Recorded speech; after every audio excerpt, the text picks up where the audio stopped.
આજે તો મારે નેત્રીને લઈને ગોયણી કરી હતી ત્યાં જમાડવા જવાની હતી.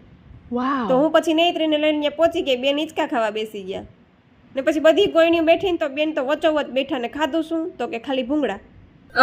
ને બધી છોકરીઓ જમે છે ને આ ભાઈ અમારા જો ટોડલે ચડીને બેઠા છે. ને પછી બધી ગોયણીને ચાંદલા કર્યા, ચોખા લગાવ્યા, પછી બધી ગોયણીને દક્ષિણા દીધી. તો આ બધું લઈને અમે પાછા અમારા ઘરે આવી ગયા. ને ઘેરે આવીને જોયું તો એના પપ્પા સૂકી ભાજી બનાવતા હતા, બટેટા ફોયલા, બધું કટિંગ કર્યું. પણ મને લાગી હતી ભૂખ, મારાથી રહેવાય એમ નતું. એટલે પછી મેં આ કેરીનો સહારો લઈ લીધો ને થોડોક ટેકો કરી લીધો. ને બધા એવું કે છે કે કાચ ફૂટે તો લાભ થાય, પણ આજે અમને કેવડો મોટો લાભ થયો જોવો તો ખરા. મને તો આમ જીવ બળીને રાખ થઈ ગયો. નૈત્રી બેને મોબાઈલ તોડી નાખ્યો, સેમસંગ નો મોબાઈલ જોવો તમે, બધું ચૂરે ચૂરા કરી નાખ્યું, આગળ ઉપર કાચ બાદ બધું ફોડી નાખ્યું. પછી મોબાઈલ તૂટી ગયું તો મને જમવાનું મન નતું થતું, ટેન્શન આવી ગયું હતું. પણ થાય તો ખરા ને, આપણે કેવી રીતના પૈસા ભેગા કરીને મોબાઈલ લીધો. પણ છોકરાને શું હોય, જો આવા નાટક ચાલુ કરે. તો મળીએ નેક્સ્ટ વિડીયોમાં. લાઈક શેર અને સબસ્ક્રાઇબ. સીતારામ.